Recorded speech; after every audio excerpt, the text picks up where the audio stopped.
السلام علیکم سامعین، 4 شعبان المعظم اور 3 فروری ہے۔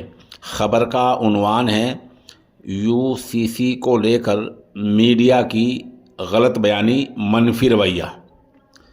آپ کو پتہ ہے کہ کچھ دن پہلے اتراکھنڈ سرکار نے اپنی ریاست میں یونیفارم سول کوڈ لاگو کیا ہے، جس کا مطلب یہ ہوتا ہے کہ سب کے لیے ایک ہی قانون ہے۔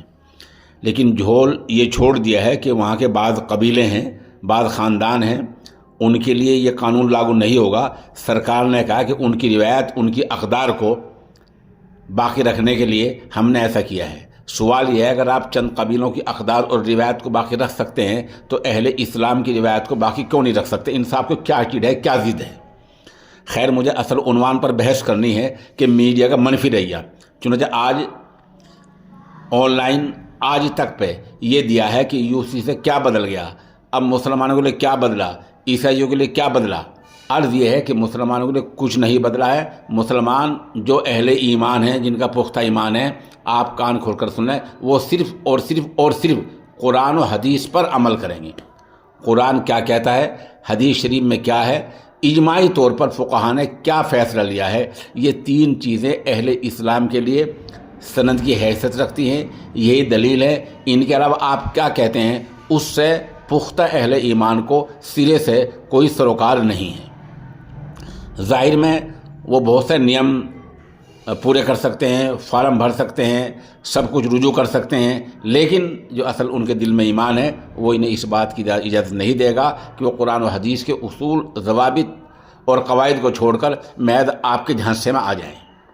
اس لیے میڈیا والے بار بار آپ کو گمراہ کر رہے ہیں کہ UCC سے یہ بدل گیا، یہ بدل گیا، اب وہ بدل گیا، اب عدت ختم ہو گئی، اب طلاق کی ساری قسمیں ختم ہو گئی، اب جو ہندو وواہ ہے اسی پریکریا سے اسی مرحلے سے گزرنا پڑے گا، اب یوں سہارا لینا پڑے گا، اب وہ کرنا پڑے گا، کچھ نہیں کرنا پڑے گا۔ آپ پورا دھیان دے کر سنیں۔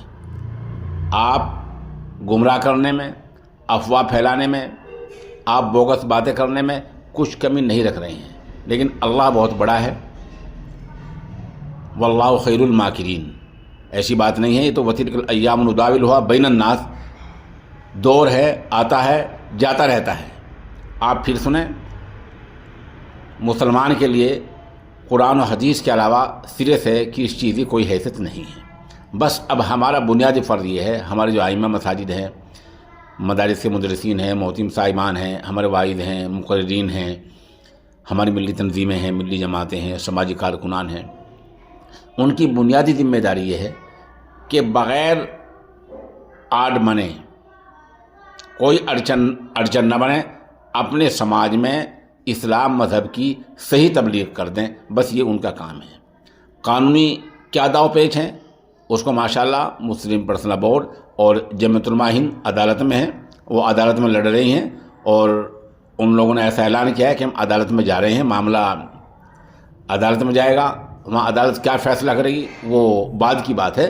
فی الحال ہماری بنیادی اپنی ذمہ داری ہے کہ ہم اپنے مساجد کے خطبوں میں، اپنے وعظ و تقاریر میں، اپنی نصیحتوں میں، اپنے درس قرآن میں، ہر جگہ آپ اسلام مذہب کی صحیح تبلیغ کر دیں۔